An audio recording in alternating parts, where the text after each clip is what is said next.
Car भक्ति spiritual में आप सबका स्वागत है। इस चैनल का कंटेंट अगर आपको अच्छा लगे तो आप इस चैनल को ज़रूर सब्सक्राइब करिएगा। आज से हम एक न्यू टॉपिक शुरू कर रहे हैं, मैं और मेरे हैरी। आज इसी पे बात करेंगे। आज से मतलब जब तक हमसे हो सकेगा तब तक। ब्रह्मा विष्णु महेश। ब्रह्मा जी सृष्टि का सृजन करते हैं, विष्णु भगवान पालन करते हैं और महेश शंकर भगवान डिस्ट्रॉय करते हैं, खत्म करते हैं। जैसे किसी बालक का जन्म हुआ और माता पिता छोड़ दिए, तो बस इस तरह से ब्रह्मा जी, और उस बालक को किसी कठिन परिस्थिति से निकालना हो, उसका अंत करना हो किसी इंसान का, तो शिव जी किसी कठिन परिस्थिति से निकाल के अंत कर देना। और विष्णु भगवानों हैं जो पालन करते हैं, हमेशा साथ, मतलब जैसे गार्जियन होते हैं, देखभाल करते हैं। जो ऐसे आप ज़्यादा अच्छे से समझ पाएंगे कि आपके घर में जो कमा के लाते हैं, पेट भरते हैं सबका, सबके लिए वस्त्र खाना सब प्रबंध करते हैं, ऐसे विष्णु भगवान हैं। विष्णु भगवान या श्री हरि नारायण, कृष्ण जी, राम जी, इनके कितने सारे अवतार हैं, बहुत सारे अवतार हैं। और 10 अवतार के बारे में हम बात भी करेंगे, लेकिन अभी नहीं। अभी यही बात करते हैं कि विष्णु भगवान जी क्यों सबसे अलग है। क्योंकि अब अगर कोई भी इंसान शिव जी के शरण में जाता है तो शिव जी बहुत जल्द प्रसन्न हो जाते हैं, क्योंकि वो भोलेनाथ है और वो संपत्ति धन सब दे देते हैं। लेकिन विष्णु भगवान जी इतने जल्दी प्रसन्न नहीं होते। जब तक इंसान के अंदर अहम रहता है, विष्णु भगवान कभी भी प्रसन्न नहीं हो सकते उस इंसान से। वो सबसे पहले अहम को खत्म करते हैं और इसके बाद प्रसन्न होते हैं। विष्णु भगवान जो भी किसी को देते हैं, किसी को भी, उसका कभी क्षय नहीं होता, अक्षय रहता है, खत्म नहीं होता वो। और शिव जी जो किसी को देते हैं, कुछ भी देते हैं, संपत्ति देते हैं, तो उस संपत्ति के साथ साथ अहंकार भी आ जाता है। जिस तरह से रावण को सोने का लंका मिला था, उसके साथ उसको इतना अहंकार हुआ था कि उसके 10 दिमाग हो गए थे। 10 सिर कहा जाता है, 10 दिमाग 10 सिर वही हो गए थे, क्योंकि अहंकार से परिपूर्ण हो गया था रावण। लेकिन वही राज्य सिर नवा के विभीषण को समुद्र के जल से राज तिलक करके भगवान मुस्कुरा के दे दिए। और वो विभीषण अभी भी है। सब लोग कहते हैं कि जो जीवित लोग हैं उसमें से एक विभीषण भी है। जितनी भी किसी को भी प्रसन्न करके जो धन दौलत सुख संपदा मिलती है, उसके साथ अहम आ जाता है। लेकिन अगर कोई नारायण को प्रसन्न करके, विष्णु भगवान को प्रसन्न करके अगर वो प्रसन्न होकर कुछ देते हैं, तो इतने जल्दी तो प्रसन्न नहीं होते। लेकिन अगर प्रसन्न होते हैं, सबसे पहले उसके अंदर का सारा अहंकार विकार दूर कर देते हैं और फिर उसको कुछ देते हैं। जैसे उनके किसको किसको दिए थे? भक्त प्रहलाद, भक्त ध्रुव, विभीषण, बलि। विष्णु भगवान जहाँ निवास करते हैं उसको कहा जाता है बैकुंठ। बैकुंठ मतलब कुंठा रहित, जहाँ पे कुंठा न हो, किसी प्रकार के द्वेष न हो। और इसी तरह भगवान हमेशा मुस्कुराते रहते हैं, इसीलिए हमेशा मुस्कुराते रहते हैं, क्योंकि बैकुंठ वो कुंठा रहित है। भगवान ये सिखाते हैं कि जो हम पालन करते हैं उनको हमेशा कुंठा रहित होना चाहिए, मुस्कुराते हुए रहना चाहिए। अगर वो कुंठित रहेंगे तो जिसका भी पालन करेंगे, जिसको अल्लाह के अन्न देंगे और जो लोग वो भोजन करेंगे उस अन्न से, वो सबके अंदर वही कुंठा जाएगी। और इसी तरह हमेशा जो गार्जियन रहते हैं ना, जो सबका पालन पोषण करते हैं, उनको ध्यान रखना चाहिए कि वो कुंठा रहित हो। भगवान कितने सारे अवतार लिए और उस अवतार के माध्यम से मानव को जीना सिखाए हैं, कैसे रहा जाता ये सिखाए हैं, किस तरह से मर्यादा का पालन किया जाता है, ये सिखाए हैं। किस तरह से लोगों को मर्यादा में रखा जाता है, ये सिखाए हैं। एक छोटे सी जीव की क्या महिमा हो सकती है, ये भी सिखाए हैं। सबसे पहला अवतार भगवान का मत्स्य अवतार है। जब धरती पर प्रलय आने की आई बारी, तब हरि ने मत्स्य अवतार लेने की कर ली थी तैयारी। बचाना था धान्य, औषधियां, बीज और सप्तऋषि को, और तोड़ना था राजा सत्यव्रत का अहंकार, बनाना था उन्हें ब्रह्म ऋषि। हमें लिखना पसंद है तो थोड़ा थोड़ा लिख देते हैं। तो भगवान जब मत्स्य अवतार लिए तो उस समय राजा सत्यव्रत थे। सत्यव्रत राजा जब गए स्नान करने, तो वो जब जल अंजलि में जल भर के लगे अर्पण करने सूर्य नारायण को, तो उस अंजलि में एक छोटी सी मछली आ जाती है और वो कहती है कि राजन हमें बचाइए, हमें बचाइए। और वो राजा कहते हैं कि मेरे महल में चलो, मेरा महल तो बहुत बड़ा है, शायद तुमको पता नहीं, मैं राजा हूँ और मेरा महल इतना बड़ा है कि कुछ भी रह सकता है, तुम तो छोटी सी तुच्छ सी प्राणी हो, ऐसे कहते हैं, तुच्छ सा जीव हो, ऐसे बोलते हैं। तो भगवान उनका अहंकार तोड़ने के लिए उनके महल में जाते हैं और वो पहले छोटे से बर्तन में रखते हैं, फिर बड़े, उससे बड़े, और फिर ले जाके जलाशय में उसको, मतलब उस मछली को जलाशय में छोड़ते हैं, और जिस भी बर्तन में रखते हैं उससे बड़ा उनका आकार होता जाता है मत्स्य का। तब राजा को पता चल जाता है कि ये कोई साधारण जीव मछली तो नहीं हो सकती, ये जरूर स्वयं नारायण है, श्री हरि है। और राजा बहुत विनती करते हैं तो भगवान प्रकट होते हैं और कहते हैं कि हे राजन, जब 7 दिन बाद धरती पे प्रलय आएगा, तब तुम एक छोटी सी नाव आएगी और उसी नाव में सारे धान्य लेके, मतलब जो अन्न होता है उसका बीज लेके, जो पेड़ पौधे फूल वनस्पतियां औषधियां होती हैं उन सब का बीज लेके और सप्तऋषि को लेके उस नाव पे बैठ जाना, और अभी जाके तुम पर्वत पे इंतजार करो। पर्वत के शिखर पर फिर राजा जाता है, इंतजार करते हैं राजा सत्यव्रत सबको लेके, सप्तऋषि को और सब सामान लेके। और जब प्रलय आता है तो नाव आती है और उस नाव में बैठ के वो तब तक विचरण करते रहते हैं जब तक ब्रह्मा जी की रात रहती है। और जब ब्रह्मा जी की दिन, मतलब रात खत्म होती है, दिन की शुरुआत होती है, तब शुरू होता है सतयुग।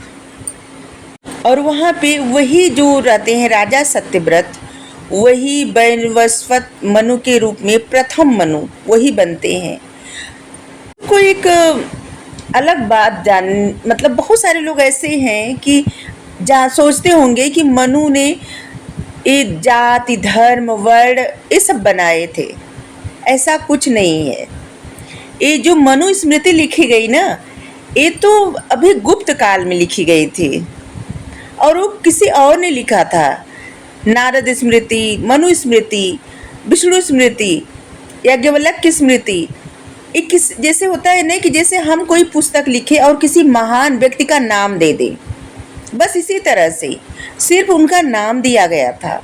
और मनु कोई एक व्यक्ति नहीं थे, मनु एक पदवी था। जैसे प्रधानमंत्री होते हैं, राष्ट्रपति होते हैं, राजा होते हैं, ऐसे मनु एक पदवी था। जैसे इंद्र पदवी, मनु पदवी, व्यास पदवी, मतलब एक पद था, व्यास पद, मनु पद और इंद्र पद। उस गद्दी का नाम था जहाँ पे, मतलब कैसे बताए, जैसे एक अधिकारी होते हैं उनका एक पदवी होता है ना, वैसे ही। मनु जी बिल्कुल भी नहीं लिखे थे कुछ भी ऐसा, जो मनु स्मृति के नाम से सब लोग चिढ़ते हैं कि मनु ने ऐसा किया, मनु ने ऐसा किया। उन्होंने कुछ भी नहीं किया, वो तो ब्रह्म ऋषि थे। ये तो बहुत बाद में जाके गुप्त काल, मतलब 4वीं शताब्दी लगभग, ये तब लिखी गई है। ये सब पुस्तकें, ग्रंथ, ये सब तब लिखा गया। जो स्मृतियाँ लिखी गई हैं ये सब तब लिखी गई हैं और सिर्फ उनका नाम दिया गया है। जैसे विष्णु भगवान के नाम पे स्मृति लिखी गई है, विष्णु स्मृति, तो क्या विष्णु भगवान लिखे हैं? नहीं। नारद स्मृति लिखी गई है, नारद जी नहीं लिखे हैं, कोई इंसान कोई लिखा था और उनका नाम दे दिया था, मनु का, याज्ञवल्क्य का और नारद जी का। यज्ञवल्क्य रहे भी होंगे, लेकिन नारद जी और मनु और विष्णु भगवान तो नहीं लिखे थे, ये नाम बस दिया गया था, ठीक है। और भगवान मत्स्य अवतार लेके ये समझाए कि कुछ भी, कोई छोटा कुछ भी रहे ना, वो भी बहुत बड़ा बन सकता है, तुच्छ कुछ भी नहीं होता, ये भी समझाए। पानी के महत्व को समझाए, जल जीवन है इस बात को सबसे पहले समझाए, और जल से जीवन उत्पन्न हो सकता है ये भी समझाए। और इसके बाद दूसरा अवतार हुआ भगवान का कच्छप अवतार। कच्छप अवतार वो तब लिए जब समुद्र मंथन हो रहा था, एक तरफ देवता और एक तरफ दानव मथ रहे थे, और मंदराचल पर्वत का भार इतना था कि उस समुद्र में धंसता जा रहा था, उसको मतलब उठाने का सामर्थ्य किसी में भी नहीं था। वासुकी नाग से मंथन हो रहा था, वो बांधे हुए थे मंदराचल पर्वत को, लेकिन क्या था कि मंदराचल पर्वत किसी के बस में आ नहीं रहा था और समुद्र में धंसता जा रहा था, और बहुत प्रार्थना किए लोग भगवान से। तब भगवान कच्छप अवतार में आए, एक ऐसा अवतार जो सख्त से सख्त है, और मतलब एक ऐसा जीव जो बहुत सख्त भी है और बहुत मुलायम, कैसे कह सकते हैं कि जिससे किसी चीज़ को चोट पहुंचाई भी जा सकती है छोटी सी चीज़ों से, और नहीं भी पहुंचाई जा सकती। मतलब उन कच्छप के खोल पे कुछ भी कोई करे, कुछ भी असर नहीं करता, लेकिन अगर खोल न रहे तो आप सबको पता है कच्छप कैसा होता है, कछुआ। तो इसी तरह से भगवान कच्छप अवतार लिए समुद्र मंथन के लिए, जिससे समुद्र मंथन हुआ और 14 रत्न निकले। और 14 रत्न ही नहीं निकले, इंसान के जीवन की 14 सीख है जीवन जीने के लिए। जैसे पहले क्या निकला, विष निकला, हलाहल विष। विष क्या होता है, इंसान का अहंकार, ये सारे दोष होते हैं। जब इंसान अच्छे पथ पर चलना प्रारंभ करता है तो उसको सबसे पहले अपने विष को दूर करना पड़ता है, अपने अंदर के अहंकार को, अपने विकारों को दूर करना पड़ता है। निकला था, जैसे कहा जाता है कि कामधेनु गाय निकले थे। इंसान के अंदर का जब विकार चला जाता है और अहम चला जाता है तो इंसान इतने, उसकी गुणवत्ता बढ़ जाती है, ठीक है, जिससे वो सबको, सबके लिए ना एक अच्छा कार्य करने लगता है। जैसे कामधेनु गाय दूध देती है, सबका पालन करती है, और वैसे ही इंसान में वो अच्छाई आ जाती है कि वो सबके लिए अच्छा सोचने और सबके लिए अच्छा करने लगता है। फिर निकला था उच्चश्रवा घोड़ा।